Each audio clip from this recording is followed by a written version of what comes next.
of giving, but for some, it's the season for taking. Fraudsters are out in droves this time of year. Here with tips on what to look out for is certified fraud examiner Jenn Oyadomari. Good morning to you, Jennifer. Good morning. Thanks for having me. Of course we all look forward to this time of year, but so many people are ready to take advantage of people's generosity. So what types of fraud should we be on the lookout for this time of year? Sure. This time of year specifically, you're going to want to look at charitable giving.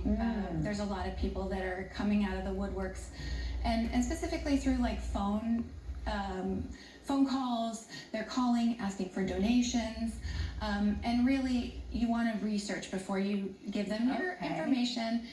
Do your research, and if it's something that you're really interested in, you can go online and donate, or you can reach out to them separately, but not through a phone call that was solicited to you. A random call out of the blue saying, hey, I'm collecting money for this. Right. Okay. And so we're seeing that, and then a lot of, if it's legitimate charity, they're likely going to contact you like through the mail, or at a store or somewhere at their location. Sure. Sure. So if it's a legitimate charity, how likely is it that they would be pushy on the phone?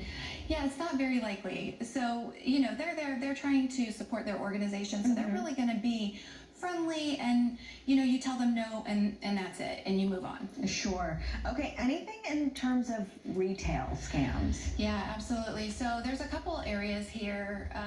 You're going to see scams online, and one of the things really is those Facebook or Instagram ads that you're getting in your news feed.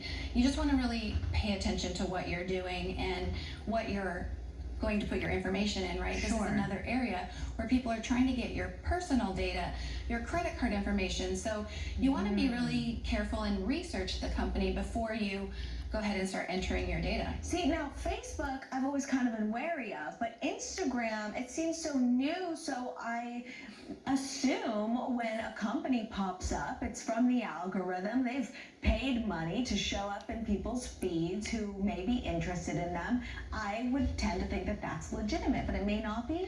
Correct, and a lot of people have that same misconception, and the reality is that some of those are legitimate, but you're either not going to get the goods that you actually ordered, or they're going to be very poor quality, or you might not even receive the goods at all.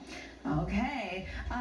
Let's say we've fallen victim, or we believe we've fallen victim to something. What should we do next? Yeah, so the first thing is don't panic and don't get upset with yourself. It's very common, especially these days. The second thing is you're going to want to reach out to your bank or your credit card, whatever form of payment that you used. You're going to want to reach out to them and alert them that that's aware. They have whole teams of people that will jump in and start investigating. So jump on the phone with your bank, and then be patient. Some of these investigations can take a long time. So, be patient, but constantly review, your financial information to look out for these things. Okay. Jennifer, thank you so much. Yes, thank you for having me. Yeah, really appreciate it. And here's information for Forensic Solutions on your screen there. Still to come.